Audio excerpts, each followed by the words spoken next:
everybody? 4-day work week today, starting today. Pretty good? Yeah? Better be in person than at home, right? Yeah, that's true. Absolutely. I think it's really, I think we're doing this, like my son's at Neosho Community College, all of his classes are online.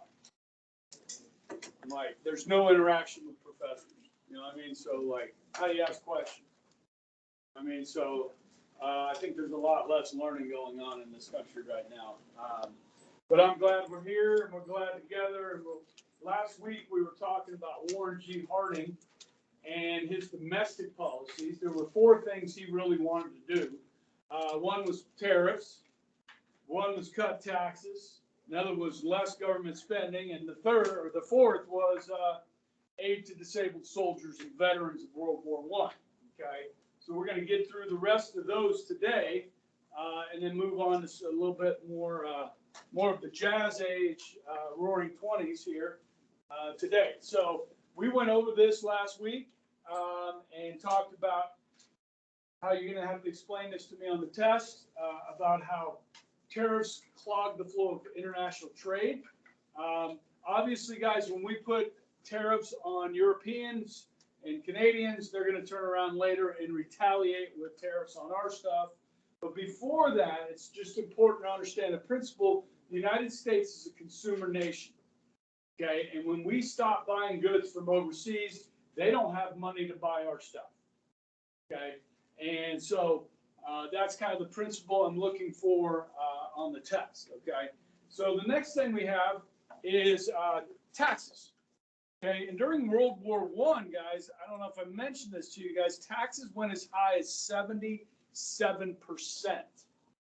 for the wealthy during World War I. Okay, and so taxes are extremely high during the war.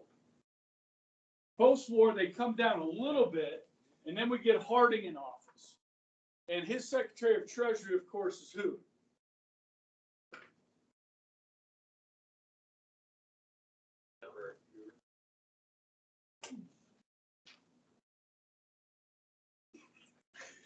Mellon, okay, Secretary of Treasury, Mellon. Mellon's Secretary of Treasury for 3 presidents, right? For Harding, Coolidge, and Hoover, okay? Now, Mellon, as Secretary of Treasury, wants to see a repeal of wartime taxes and the really high taxes on individuals, okay? We didn't get the income tax till the 16th Amendment, which was during the Wilson administration, okay? Which is something that's really interesting to talk about, actually, is where did the federal government get money? How did they tax us before the 16th Amendment? Any ideas? Yeah. So they had other taxes, but as far as income tax goes, what would happen is the federal government would tax the states based on their population. So the states would tax us, you and I, and then pay the federal government income tax from the states. And that's where they got the majority of their revenue, the federal government. So the 16th Amendment creates a relationship between you and I and the federal government with the 16th in direct income tax, okay? So they want, Mellon really wants to drastically cut wealthy income tax rate. Congress will go along. It'll go from 65 to 50%. Okay, so during the war, if you were making $100,000, 77% of that, or 77,000, would go to the government. You'd get to keep the 23. How do you like that? In France today, wealthiest French pay 75% income tax. Okay. Now, if you're that wealthy, yeah. About where are we at right now? In the United States, the highest tax in federal income tax bracket is 37.9%. Okay, so if you're an individual and you make over $250,000, you fall in that tax bracket. Okay, Now, our tax code is convoluted, it's a mess. Okay, so you take somebody like Jeff Bezos, who's one of the richest men in the world, right? He pays himself a salary. Okay, but where Jeff Bezos, all of his wealth is tied up in stocks, right? In Amazon stock, because he has a controlling interest of that company. So that makes him the richest, one of the richest in the world, right? Stocks, when you make money on stocks, that's called capital gains. And so the taxes on capital gains are lower than that. You see what I mean? So like if you make $100 in the stock market, sell your stock, you're going to pay about 21% tax on that. So he can just pay himself, you know, he can take money from his stocks, pay the tax on that, and he's paying less than somebody that's making $250,000 a year when he's a billionaire. You understand? That's messed up. Okay, our tax system is a mess. Now, to continue with your question, now, this is the highest rate. The lowest federal income tax rate is 0. And about 49% of Americans pay 0 federal income tax. Okay? What you do pay if you're the working poor, you pay Social Security taxes. You pay Medicare taxes, the government keeps that. So you guys that have jobs, when you got a refund, you got most of your money back that you paid in taxes when you get your refund because you're young and poor. Okay? What the government did keep was your Social Security tax and your Medicare tax. Okay? Because you don't get Social Security unless you pay into Social Security. Does that make sense? Social Security is not welfare. You pay for it. Okay? With your taxes. We'll get into more of that a little bit later when we get to Social Security during the New Deal. Okay? All right, so by 1924, they're going to lower the tax rate, the wealthy tax rate to 25%. So Mellon's going to get what he wants by 1924.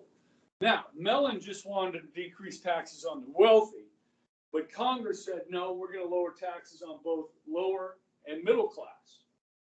Because, guys, there's a whole heck of a lot more middle and lower class than there are rich, yes? In Congress, those members want to get reelected, yes? So they're going to cut taxes for everyone, not just the rich, okay? Now, guys, this is referred to as supply-side economics. The idea being here, and we are in a mini depression after World War I. The idea here is that people will have more money in their pockets, yes? With lower taxes, yes? That means they will do a couple different things with that. What are you going to do if you have more money in your pocket? You're going to spend it, which stimulates the economy. Invest it, which stimulates the economy. Or 3, save it.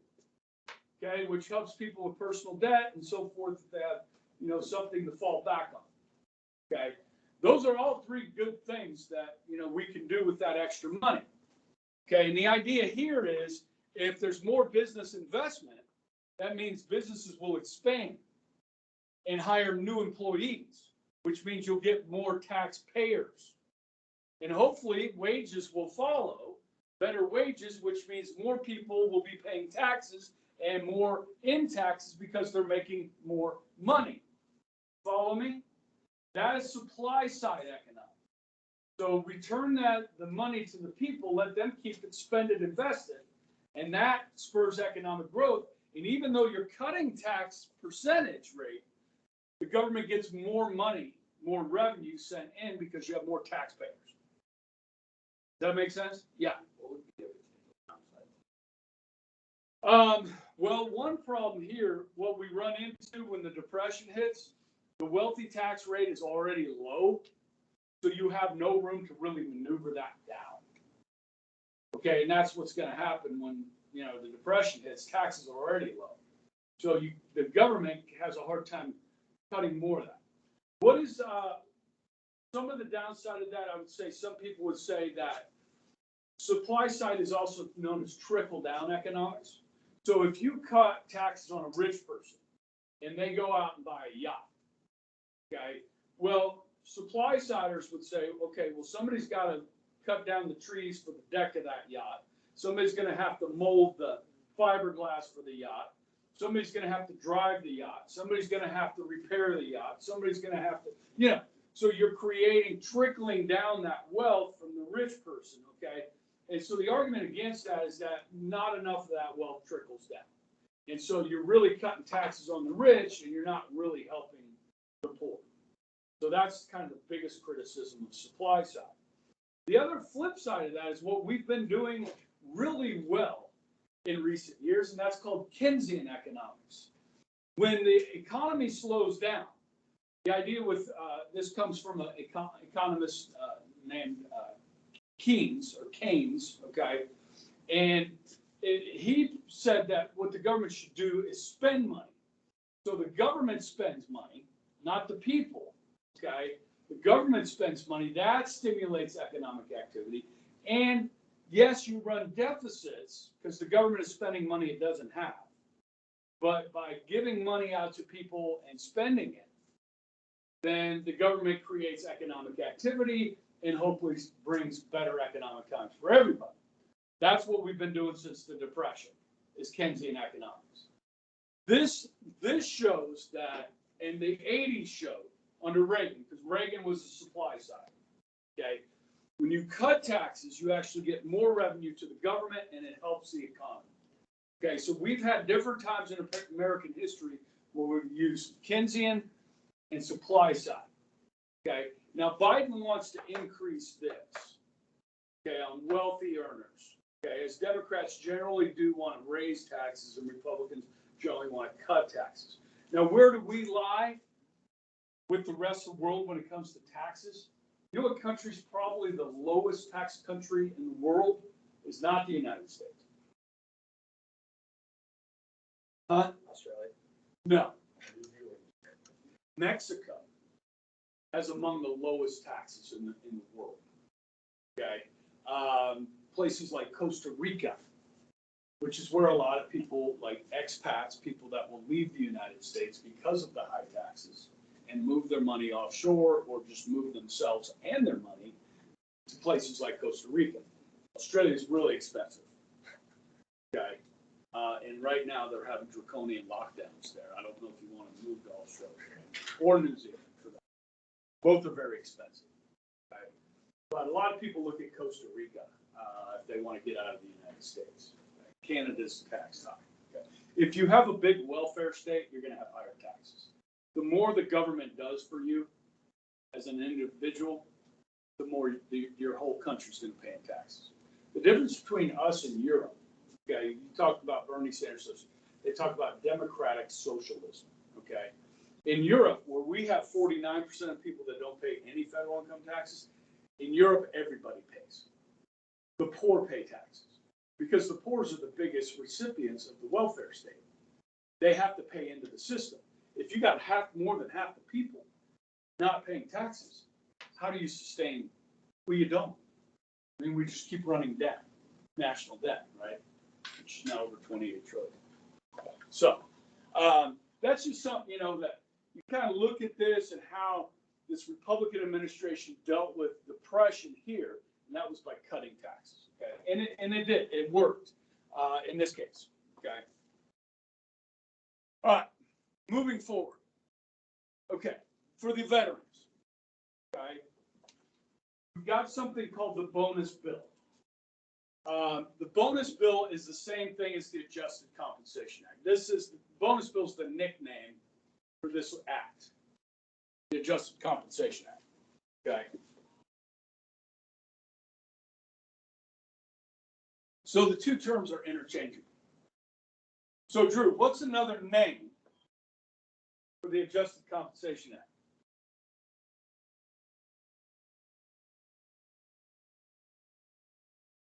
Daryl, what's another name for the Adjusted Compensation Act? The bonus bill. Okay, they're going to be interchangeable. I just want you to remember that. Okay, that's a good thing to remember because this isn't going away. We're going to be talking about this bonus bill for a while. Okay, now we said Harding wanted to help the veterans, right? But he was against this. Okay, you got to remember Coolidge and Harding especially are conservatives, and they don't like to spend people's money. They don't like to spend the government's money. Okay. Now they said they wanted to help, and Congress is going to do so. Okay. Now this is how this worked. Now, if you joined the Army in World War I, okay, you got $1 for every day you served in the Army at home, domestically. So you say you served 365 days at home. Okay, that's $365, correct? And let's say you served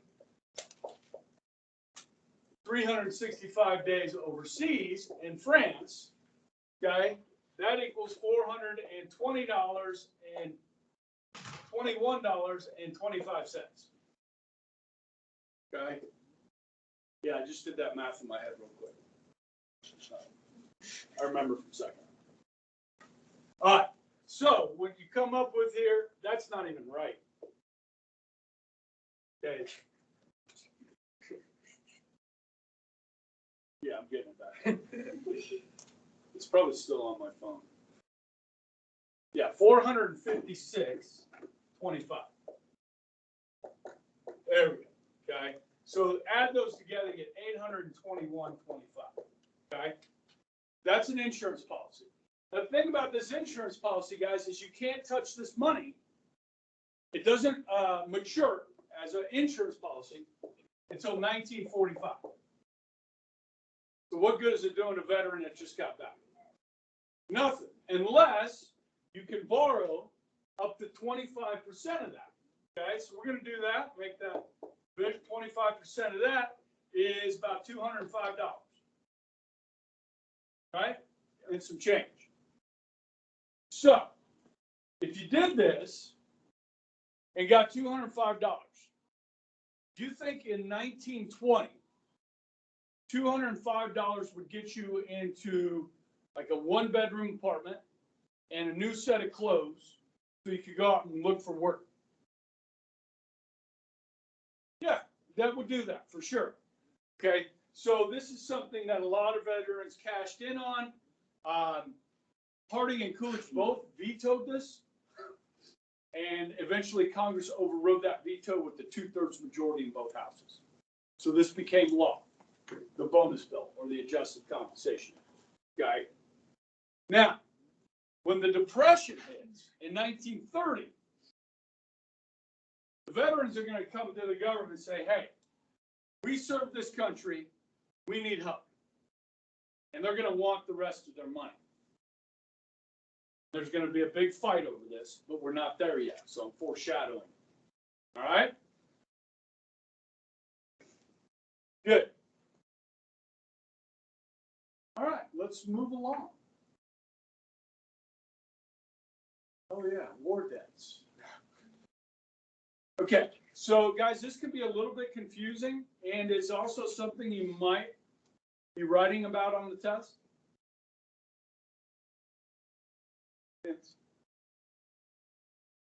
So I did a nice infographic for you guys to help explain this.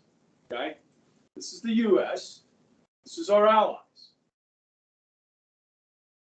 Okay, during the war, remember we didn't get in until 1917. We were helping the British, we were helping the French and other allies.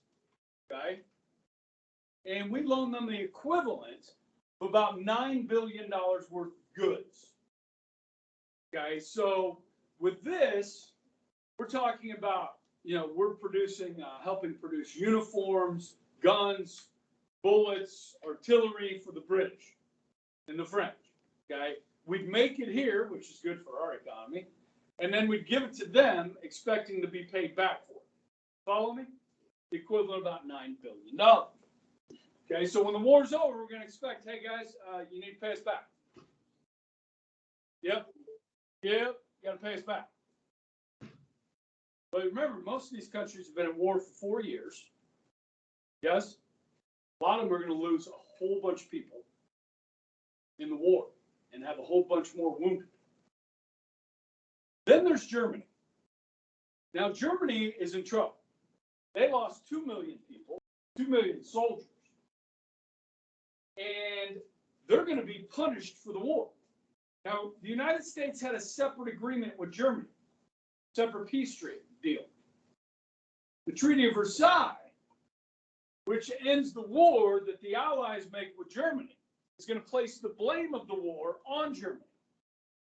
Therefore, the Germans are going to be forced to pay reparations, war reparations, for the brutality and the cost of this war, to the tune of $33 billion.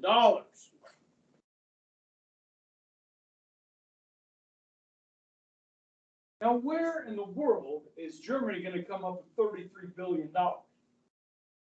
We don't even have that kind of money. Okay? And Germany's been devastated by this war. Now, being the good people that we are, we want to help those in need. And so we are going to make some post-World War I loans to Germany, try and keep them afloat.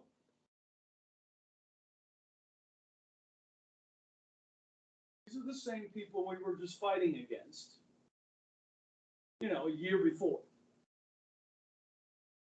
Now, we're not going to give them $33 billion. We're not going to give them $9 billion. We may give them the equivalent of about $2 billion. Okay? Now, what Germany's going to do with the money we give them, Germany's going to turn around and give the money we loan to them and give it to the Allies. And then the Allies are going to turn around and give the money we gave Germany back to us. We're not getting anywhere. The only European country that actually paid us back was Finland. Yeah. The rest of these loans eventually will be forgiven. But it's not because, we tried to get the money back. Okay? In fact, as you go through the 20s, we're trying to get them to pay us.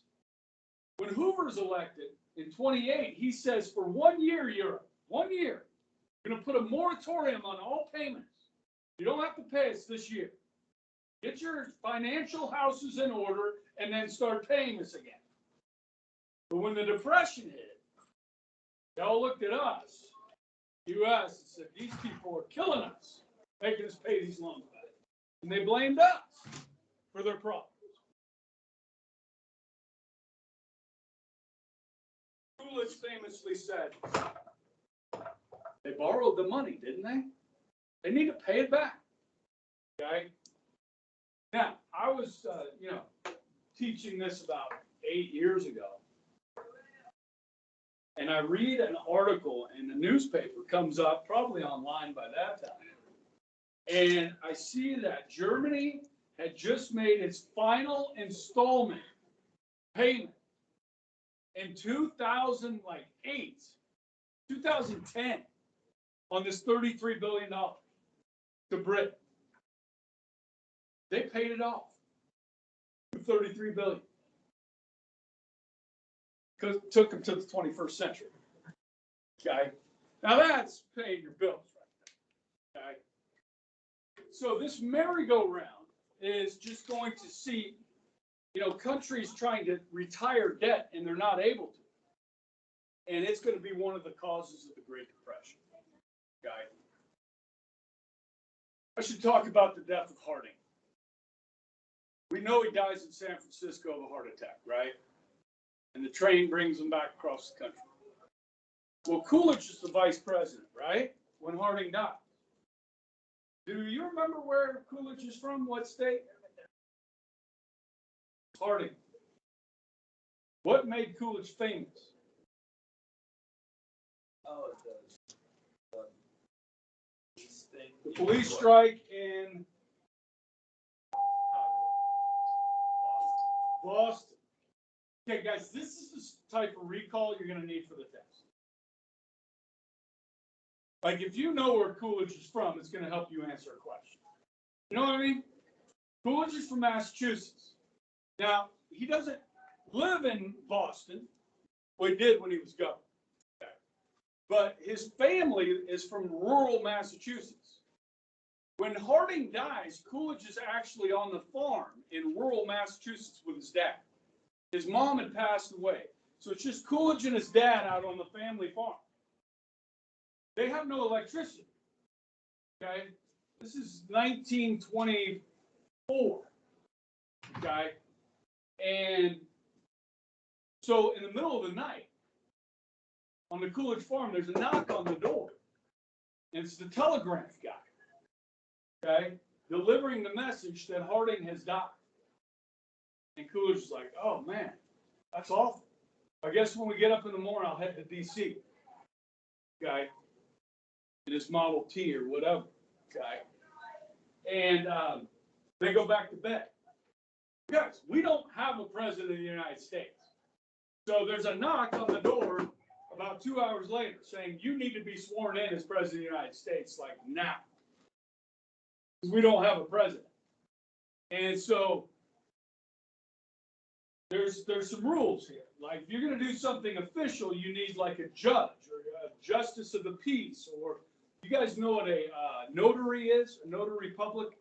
Like if you ever have to have something notarized, okay. Debbie Beaker, who is Miss Nielsen's secretary or administrative assistant or whatever you want, she is a notary. So like I just bring my stuff to her. Okay. Well, Coolidge's father is a notary. Okay. And you need a witness. And you gotta put your hand on a Bible and recite the oath of office. So under candlelight, on the Coolidge farm, Coolidge's father will read him and recite the oath back to him. And the witness is the telegraph delivery guy. And that's how Coolidge is sworn in as president. That's a pretty cool story. Now, you might remember, you may not, JFK, when he was assassinated, Lyndon Baines Johnson had to be inaugurated. And he was inaugurated actually on Air Force One. Okay. It was Air Force Two, and then it became Air Force One because the new president was on. Okay. So, yeah, that's kind of the interesting death of Harding, and now we're going to keep it cool with Coolidge.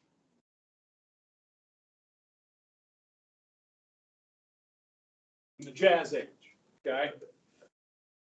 Now, they called Coolidge Silent Cal because he didn't like to talk, okay? One guy said, when Coolidge opened his mouth, moth flew out of his mouth because he never opened his mouth. Okay, so this is somewhat what we got to see with the video. You guys that were here that day, I showed the video. It was the Smithsonian color video, and YouTube took it down like that day. So like I tried to show it to my 6th hour. I couldn't find it, couldn't pull it up. Okay. So people that were at home had to watch the other video that I used to show. That we'll probably show again because they took down the Smithsonian, which I thought was really good. So you got to see a lot of this, right? Just some interesting statistics. Now, I'm not going to ask you a question on the test like, how many cars were on the road in 1918? I'm not going to ask you that, okay? But there were 7 million cars already on the road. And the roads were bad in 1918, okay? And you're sharing the roads with horses. Still, you know what I mean? By 1922, we had produced 2 million cars that year, and by 1929, 5 million cars that year. Okay? And this is really going to change society. No longer do you have to live in the city if you work in the city. I mean, you can live in the suburbs, which means we're going to have to build a lot of roads and a lot of bridges and so forth.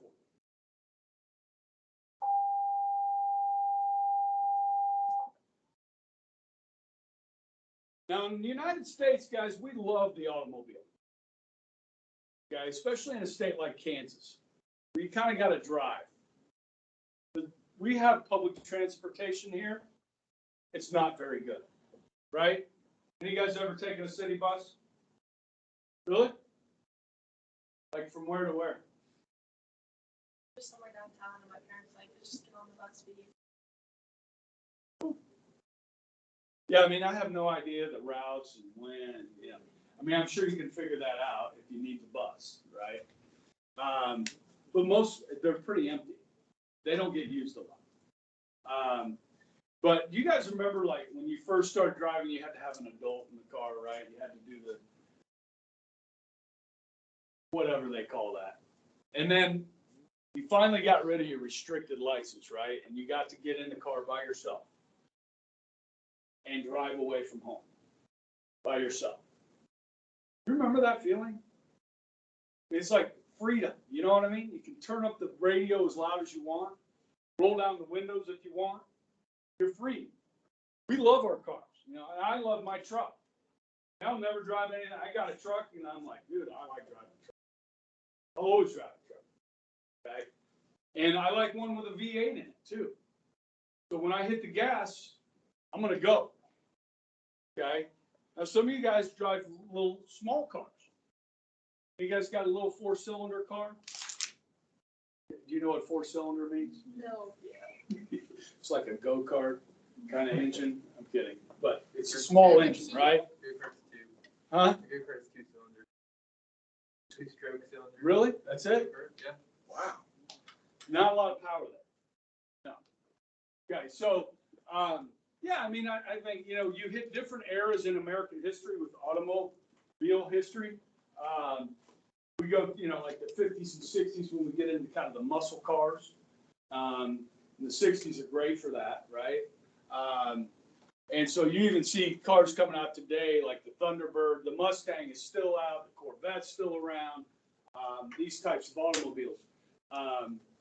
Yeah, I think it's something that people are going to have a hard time giving up in this country, you know, our automobiles.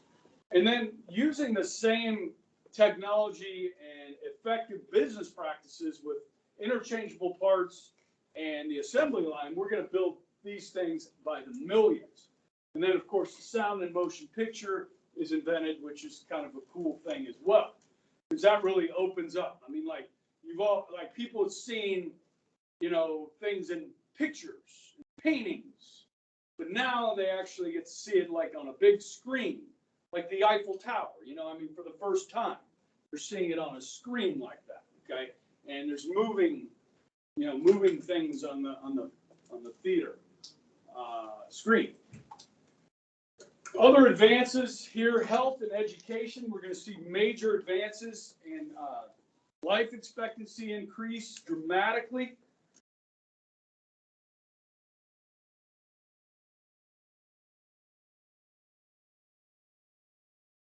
We start to bring a lot of diseases under control. Here's just like 3 of them that in the 20s we really kind of tackled.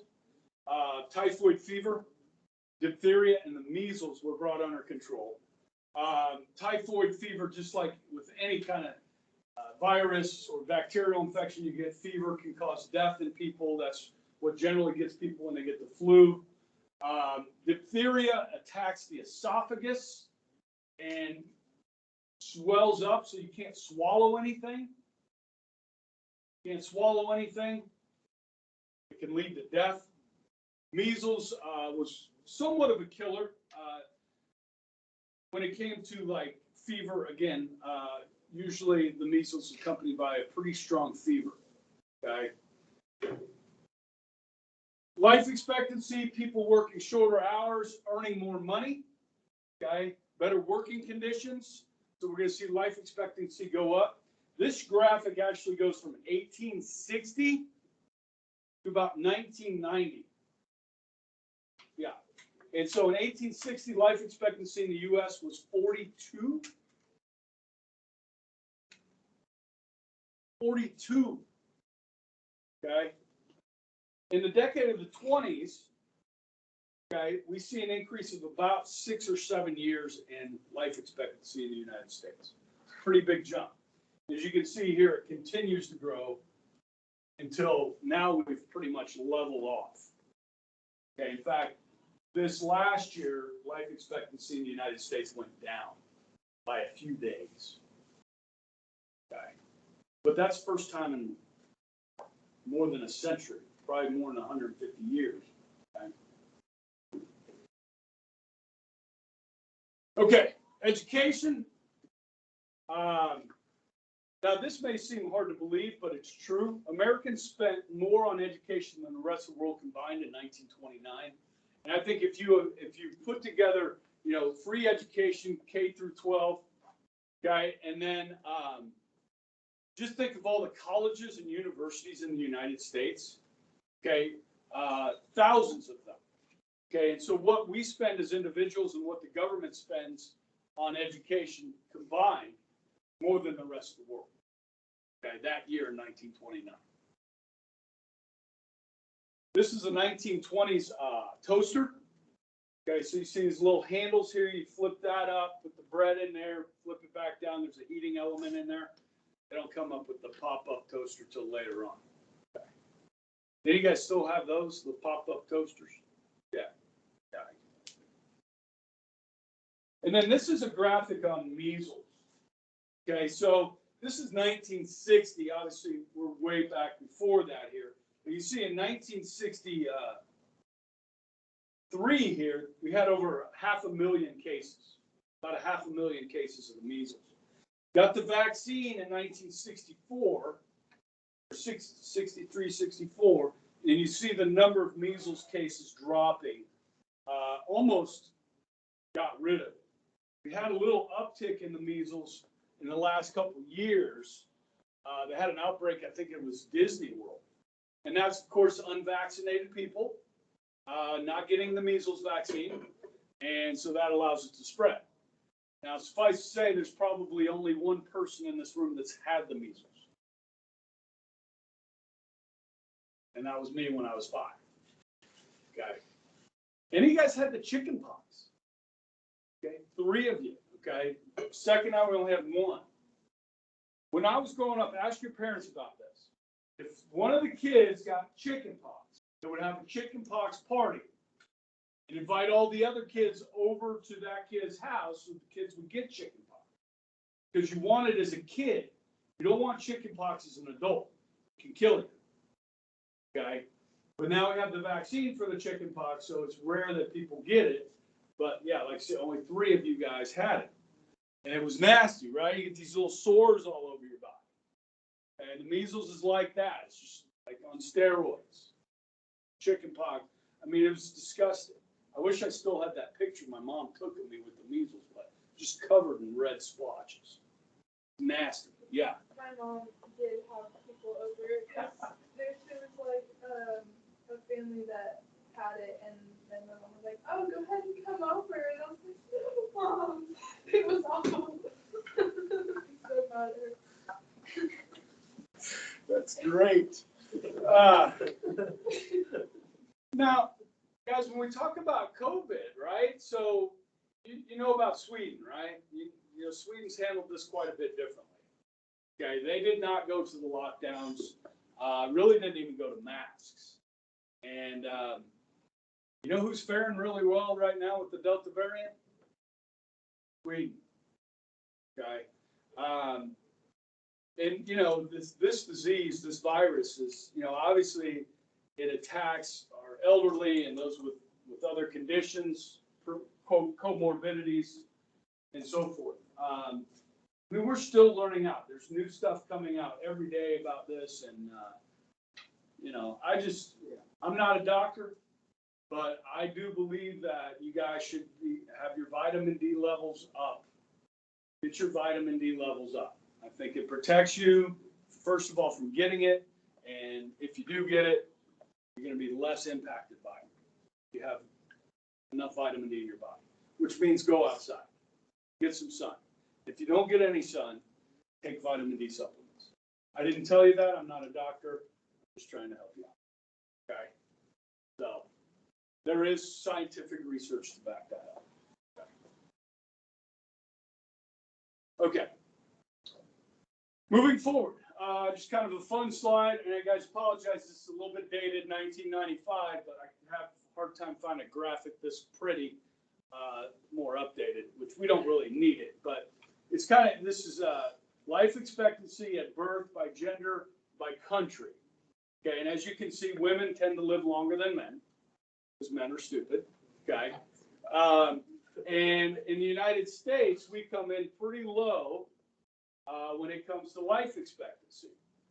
Okay, and there's a myriad of reasons for that, and there's reasons why some of these other countries are higher than others. Okay, the number one biggest reason is our diet.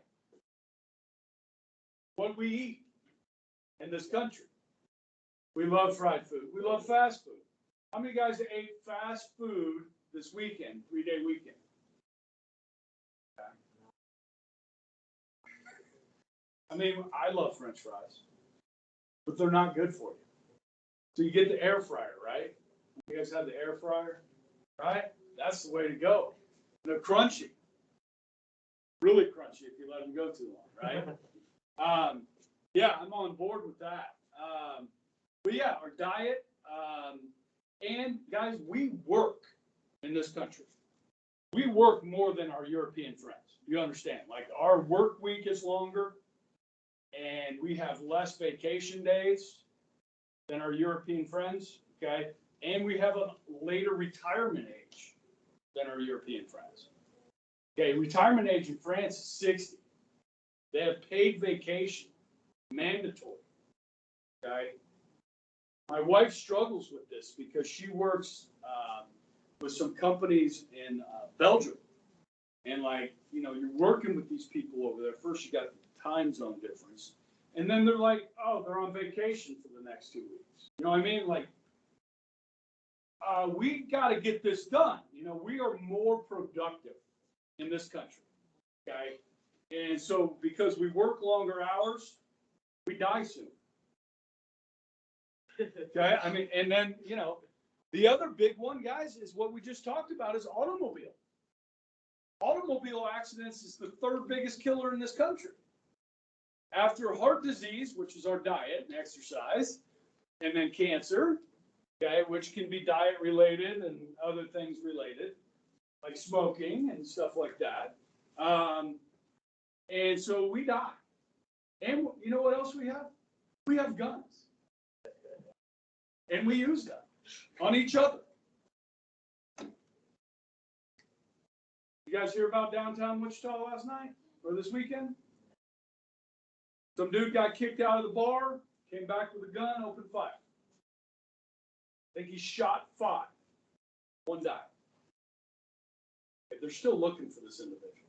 Yeah. But it's like gun deaths on top 10. Now, I don't know about top 10. Top 5. Not top 5, I don't think. But we do lose a lot of people to gun. Still a wild way. I mean, you know, I mean, other countries look at us and go, you know, you people are crazy. A lot of times. Well, that's fine. You don't have to come here. Yeah, so it's interesting. And then red wine. Is red wine good for you? In moderation. A glass of red wine a day. Is that good for you? Are you kidding me? Guys, what we eat clogs our arteries. Yes? That leads to heart disease. Yes? What does red wine do? It thins that. Okay? No, I'm not. Your arteries are fine. You're 18 years old. I'm just going to ignore the last time. No, but I'm serious. I mean, like, it is, I mean, if you look at France, you know, France is in here somewhere, right? Where's France? Are they in here? Right in the middle, right They're in the middle. Italy, right? They drink wine. Australia makes great wine. Spain makes wine. Okay. Yeah. The Japanese eat what? Fish. Gross. Which is known to be good for you as long as it doesn't have mercury. Yeah, I eat that too, so. So they could be living. And think about Japanese society. I mean, they're very kind of, it's a very calm, respectful, you know, society, you know, and hopefully not as much stress, although, yeah, we'll see. Okay, this is, what is this called? A phonograph, okay? Or today we call it a record player. It's a record player, okay? Now, you have to turn this thing to get the turntable, yeah, wind it up, okay? And then you put your vinyl record on there and it plays music out of the megaphone, okay? And, you know, trying to get the speed right on this is important because you know, when you play a record too fast, and then if it's too slow, okay? And so what's cool about this though is these first ones you could buy blank vinyl and record your voice on. Okay, and so for the first time, people were hearing the recorded voices. You guys remember when you recorded that first voicemail and you heard yourself talking? Like, man, I sound weird. Okay, yeah, I mean, this is like, but guys, this is first time for people to hear that. You know what I mean? It's like, whoa. And then you get to buy your favorite albums that people that you enjoy and so forth. Jason was helping us clean out my in-laws' storage locker about a month ago, and they have all these albums. I mean, old. But the bad thing was they're all like classical music, like Bach, Beethoven, Mozart. That's not a bad thing. Well, I know, but it's not. It doesn't have any value. You know, you got to have like some old jazz records. You know what I mean? Like really like jazz records. Those were the ones that would sell from the 20s and 30s and so forth. I mean, I have a great album collection at home that I got growing up because we listened to albums in the 80s, 70s, and 80s. That's what we got. That's before cassette tapes. You guys know what cassette tapes are? Yes. And then 8-tracks before that, right? 8-track was fun. The cool thing about 8-track is you could go to the next song. You could hit the button and go to the next song. With the cassette, you had to fast forward and try and stop it when you got to the song you wanted. Which kind of stunk. With an album, you can pick up the needle and go to the next song. Cassettes didn't have that. And then we got CDs. That was awesome, right? I mean, I had a Walkman cassette player. I remember I got it probably about 84, where you could carry around your music, you know, in your ear. And then, of course, we get the iPod. Yeah. You guys have those growing up? I remember wanting one. Yeah. But now you can just use your phone. Yeah. Yeah. So, yeah, the evolution here of music and digital music is really cool. You guys coming in at a good time. The first car I bought had an 8-track player. 1977 had an 8-track player. This is a 1920s refrigerator. And I was visiting my in-laws in West Virginia about 15 years ago. We went to a friend's of theirs house and went to the basement, and she had a fridge that looked just like this. And the history teacher and me like, hey man, that's cool. That's like from the 20s. And he goes, yeah.